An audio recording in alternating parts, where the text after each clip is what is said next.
സ്റ്റീൽസിൻ്റെ door frame install ചെയ്യുന്നത് നമ്മൾ പ്ലാസ്റ്ററിങ്ങിന് മുമ്പായിട്ടാണ് നമ്മളെല്ലാവരും ചെയ്യുന്നത്.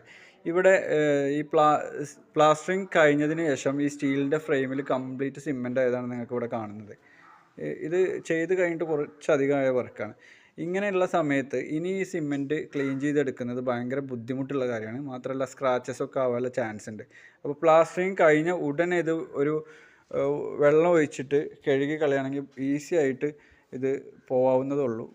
ഇനി ഇത് ക്ലീൻ ചെയ്യൽ കുറച്ച് ബുദ്ധിമുട്ടാണ്. അപ്പോൾ ഇത്തരം കാര്യങ്ങൾ പ്ലാസ്റ്ററിങ് കഴിഞ്ഞ ഉടനെ ക്ലീൻ ചെയ്യേണ്ട കാര്യം നിങ്ങൾ ശ്രദ്ധിക്കണം. അതേപോലെ തന്നെയാണ് ഇതിൻ്റെ ഹിഞ്ചസൊക്കെ ഈ പ്ലാസ്റ്ററിങ് നടക്കുന്ന സമയത്ത് ഇതിൽ കംപ്ലീറ്റ് സിമെൻ്റ് ആയിട്ട് ഇത് ബ്ലോക്കായി പോകും. ഇതിൻ്റെ സ്മൂത്തായിട്ടുള്ള വർക്കിങ്ങിനൊക്കെ ബാധിക്കും.